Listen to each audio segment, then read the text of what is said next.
This is Everyday Tension.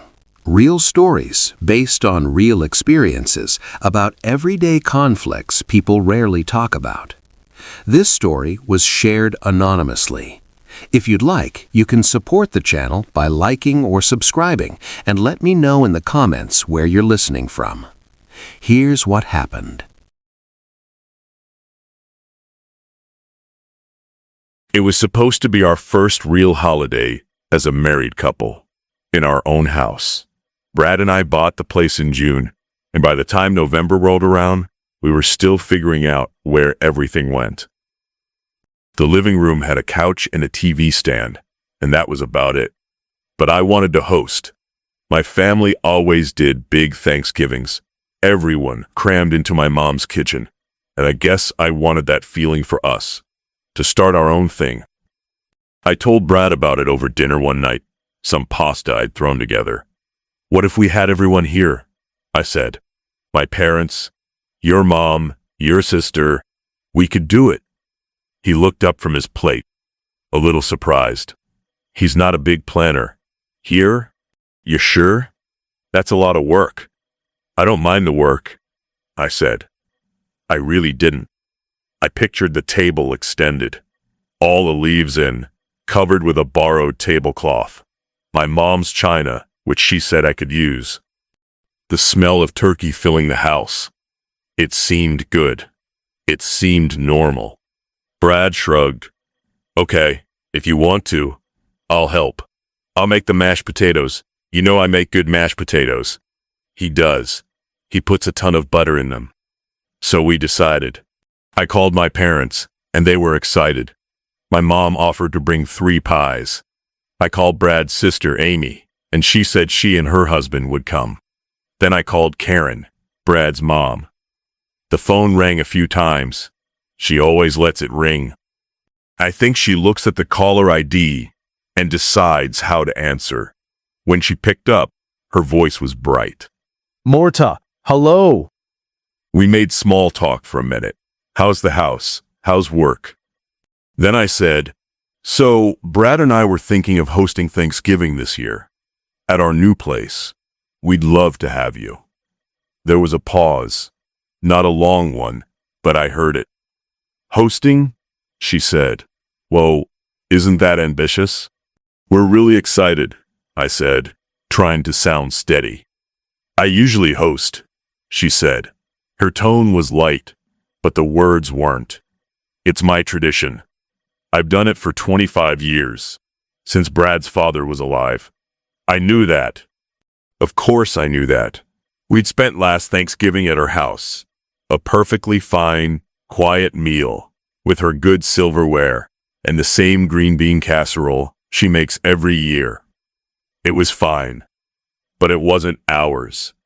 We just thought, with the new house, it might be nice to start mixing things up, I said. You wouldn't have to cook a thing. Just come and enjoy. Another pause. I could hear her breathing. Let me think about it, she said. I'll need to discuss it with Brad. That threw me. Discuss it with Brad? He was sitting 10 feet away from me on the couch. Okay, I said, because I didn't know what else to say. Talk to you soon. I hung up and looked at Brad. She says she needs to discuss it with you. He grimaced. Yeah, she'll call me tomorrow. Don't worry about it. Why does she need to discuss it? It's an invitation, not a negotiation. It's just how she is, he said. He went back to looking at his phone. He was right. She called him the next evening, while he was still at work. I was home, chopping vegetables for a stew, when my phone buzzed. A text from Brad. Mom called. She's on board, but she has some ideas for structure. We'll talk tonight. Ideas for structure. I stared at the words. What did that mean? Did she want to bring a centerpiece? A specific recipe? I finished the stew, but my stomach felt tight. When Brad got home, he looked tired. He kissed me on the cheek and went to change. Over dinner, I asked, so, ideas for structure? He stirred his stew around. Yeah, So, she's happy we're hosting. Really happy. He said it like he was reciting lines. But she wants to make sure it's a harmonious family event. You know, with both sides there. She thinks having some agreed-upon guidelines would help. Guidelines, I repeated. Just some basic rules. To avoid any friction. What friction? I asked. My parents are easygoing. They'd never said a bad word about Karen. Has there been friction? No, Brad said quickly. It's preventative. She's just thinking ahead. She's going to email them to us. I didn't like it. It felt wrong. An invitation turning into a contract. But Brad seemed to want it to be okay, so I nodded. All right, let's see what she sends. The email came 2 days later. The subject line was, Thanksgiving Harmony Framework, for review. I opened it at my desk at work. It was long, really long. It wasn't just a list. It was paragraphs. It had bullet points and subheadings. My eyes skimmed over it. To ensure our time together reflects gratitude and mutual respect, and to honor the spirit of the holiday, the following code of conduct will be observed by all attendees. A code of conduct for Thanksgiving. I kept reading. It was all in this formal, legalistic language. It said things like, Section 1, Temporal Boundaries. The gathering will commence promptly at 3 p.m. Cocktail hour will conclude at 4 p.m., at which time all guests will proceed to the dining table. The meal will be served by 4:30 p.m. Departure will be no later than 8 p.m. to respect the host's need for rest and cleanup. We had to tell people when to leave our own house. Section 2, Conversational Protocols. Topics of politics, religion, personal finances, and health diagnoses are expressly prohibited. Jokes or anecdotes that may be construed as risque are not permitted. The primary focus of conversation shall be expressions of gratitude for the current year's blessings. Section 3, Technological Etiquette. All personal mobile devices will be deposited in the provided basket upon entry. They may be retrieved only after the post-meal gratitude speeches have concluded. Section 4, Gratitude Ceremony. Following the main course and prior to dessert, each attendee will deliver a prepared statement of gratitude, minimum 2 minutes in length. The statements should avoid materialistic themes and focus on family, personal growth, and shared experiences. Section 5, Contributory Responsibilities. All dish assignments are final and must be confirmed via email 72 hours prior to the event. Last-minute substitutions are not allowed unless due to documented allergy. Presentation standards, e.g., proper serving dishes, garnishes are expected. It went on. There was a section on appropriate attire, a section on helping with cleanup, with an assigned roster. It was 11 pages long. 11 pages. I felt cold. Then I felt hot. This wasn't some ideas. This was a takeover. She wasn't offering to help host. She was appointing herself the director of an event happening in my home. I read the last line. By replying acknowledged and agreed to this email, you signify your acceptance of these terms for a peaceful and gratitude-focused Thanksgiving. I put my head in my hands. I didn't know what to do. I forwarded it to Brad with the subject. He called me 5 minutes later. I just saw it, he said. He sounded strained. Brad, this is insane. I know it's a lot. A lot? It's a rule book for a family dinner. She wants us to sign it. She gets anxious, he said. She wants everything to be perfect. This is her way of trying to control that. Well, she can't control my house. My voice was sharper than I meant it to be. I took a breath. What are we supposed to do? We can't agree to this. There was silence on his end. Maybe we just acknowledge it. To make her happy, we don't have to follow it all. If we acknowledge and agree to it, she will absolutely expect us to follow it. She'll be timing the cocktail hour. She'll be cutting people off if they talk about the wrong thing. She'll have a basket for our phones. Brad, this is my family too. My parents are going to think we've lost our minds. He sighed, a long, tired sound. Let me talk to her. What are you going to say? I'll tell her we appreciate the thought, but it's too formal. We'll keep the spirit of it. The gratitude thing, maybe, but not the rest. The gratitude thing where everyone has to give a 2-minute speech. My dad will hate that. He'll make a joke and she'll get offended. Marta, I'll handle it. He sounded final. I didn't feel good about it, but I said, okay. I spent the rest of the day distracted, the words from the code floating in front of my eyes. Conversational protocols, temporal boundaries. It felt so hostile, so joyless. Brad called me after he talked to her that night. It hadn't gone well. She said the code is non-negotiable if she's going to attend, he said. His voice was flat. She said it's the only way to guarantee a civil environment with mixed company. Mixed company? We're not rivals merging corporations, Brad. We're families having turkey. I know. I told her that. She said she's been to gatherings that have devolved into chaos without structure. She said this is her line in the sand. So what does that mean? I asked, though I already knew. It means she won't come, unless we agree to enforce the code. All of it. I sat down on the edge of our bed. The room was dark.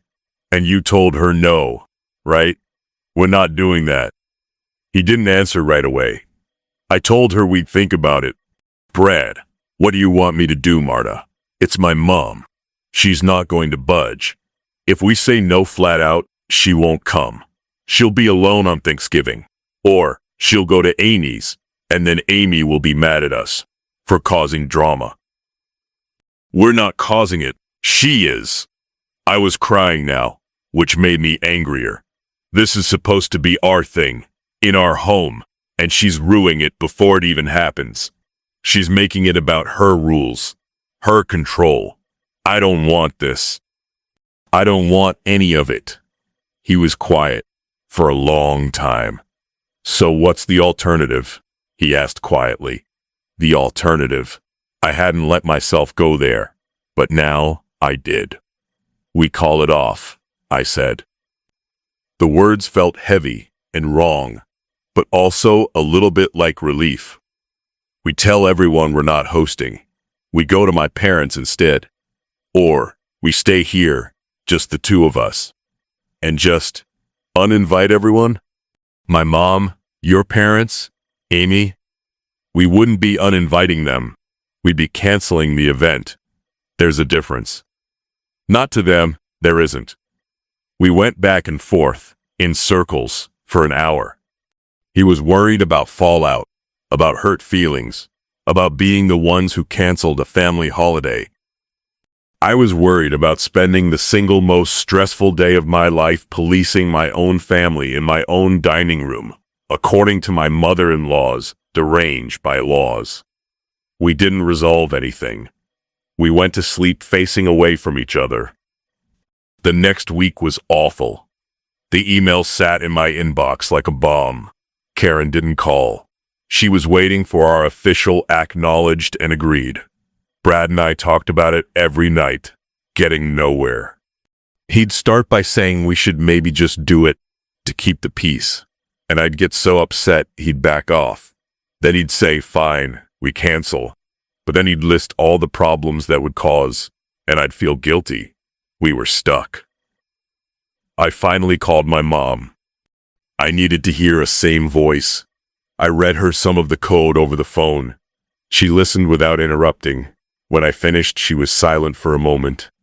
Well, she said, that's something. What do I do?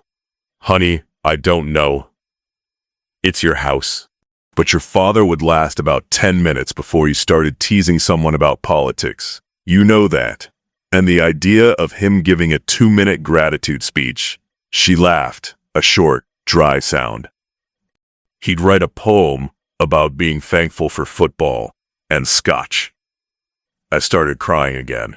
I just wanted it to be nice. I know you did.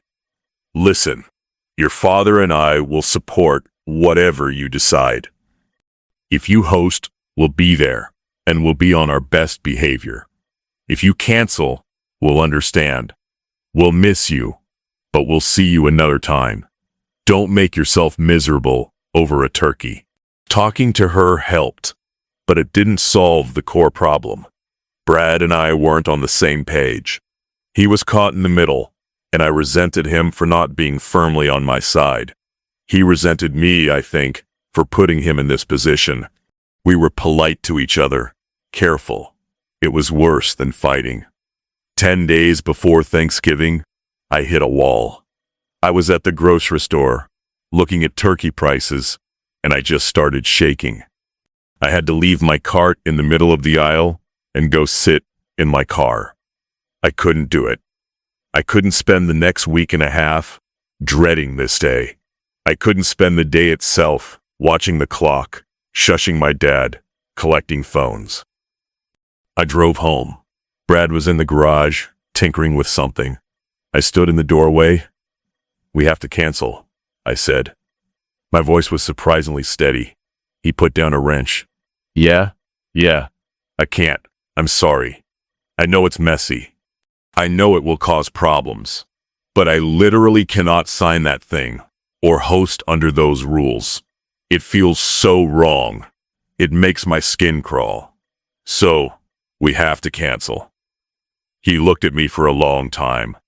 He looked sad and tired and maybe a little relieved too. "Okay," he said. "Okay, I'll call my mom. You call yours and Amy. You'll call Karen? You'll tell her why?" "I'll tell her we couldn't agree to the terms," he said. "I'll keep it simple." We went inside. We didn't hug or anything. It felt like we were executing a difficult, necessary task. I called my mom first. She was kind, said not to worry. She offered to have us over, but I said we might just stay home. I called Amy next. She was confused. "Cancel? Why? Is everything okay?" "It's just, logistically, it became too complicated," I said, using the word Brad and I had agreed on. "We're really sorry for the late notice. Did something happen with Mom?" She asked, instantly suspicious. "It's just complicated. Amy, we're sorry." Yeah. She was quiet. "All right. Well, let me know if you change your mind." She didn't sound like she believed me. Then I sat on the couch and listened to Brad talk to his mother in the other room. I couldn't hear her side, just his. His voice was low and calm. "No, Mom, we've decided. It just isn't going to work for us. The code, yes. We can't agree to that. It's not a rejection of you. It's about well, that's how it feels to us. I understand you're disappointed. No, we're not going to. Okay. Okay, I'll talk to you later." He came back into the living room. He sat down heavily. "Well, that was pleasant. What did she say?" "She said we were choosing Marta's family over hers. She said we were being disrespectful to her traditions. She said without structure, family events fall apart. She asked if we were still coming to her place. I said no, we were making other plans. She hung up on me. I felt a crushing wave of guilt, then anger at her for making me feel guilty, then just exhaustion. "I'm sorry," I said. "It's done," he said. We ended up having Thanksgiving alone, just the two of us. I cooked a very small turkey breast, not a whole bird. Brad made his mashed potatoes. We ate at the coffee table in the living room, watching a movie. It was quiet. It was fine. It was a little sad. We tried to pretend it was romantic and cozy, but we both knew we were there because of a fight we'd lost in a way, even if we'd stood our ground. My parents had a normal dinner at their house. Amy, we found out later, went to Karen's. Just the two of them. I imagine it was very structured. That was a year ago. Things aren't resolved. Karen is civil to me, but it's a cold civility. She asks Brad about his work, his health. She asks me very few questions.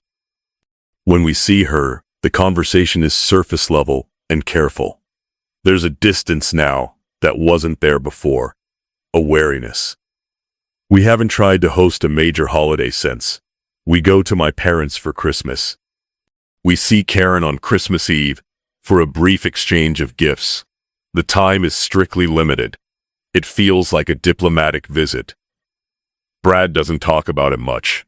Sometimes, if we drive past his mom's neighborhood, he'll get quiet. I know he misses the easier relationship. I miss the idea of it. The idea of a mother-in-law who is just happy to see her son happy. I don't know if that was ever real or if I just imagined it. I think about it more than I should. I go over the emails, the conversations. I wonder if there was a different way. If I should have just laughed it off, or agreed to one or two of the sillier rules as a joke. But then I remember the feeling, the cold dread of that document, the absolute certainty that it was wrong. I couldn't have signed it. I just couldn't. So this is where we are, in a kind of quiet, uncomfortable standoff. No one won. The holiday came and went. We all ate turkey somewhere. But something broke that November, and I don't know if it can be fixed. I don't even know if I want to fix it. If fixing it means pretending that document was ever okay. Mostly, I just feel tired when I think about it. And I think about it every time I look at the dining room table, still sitting there with its leaves folded in, waiting for a party that never happened.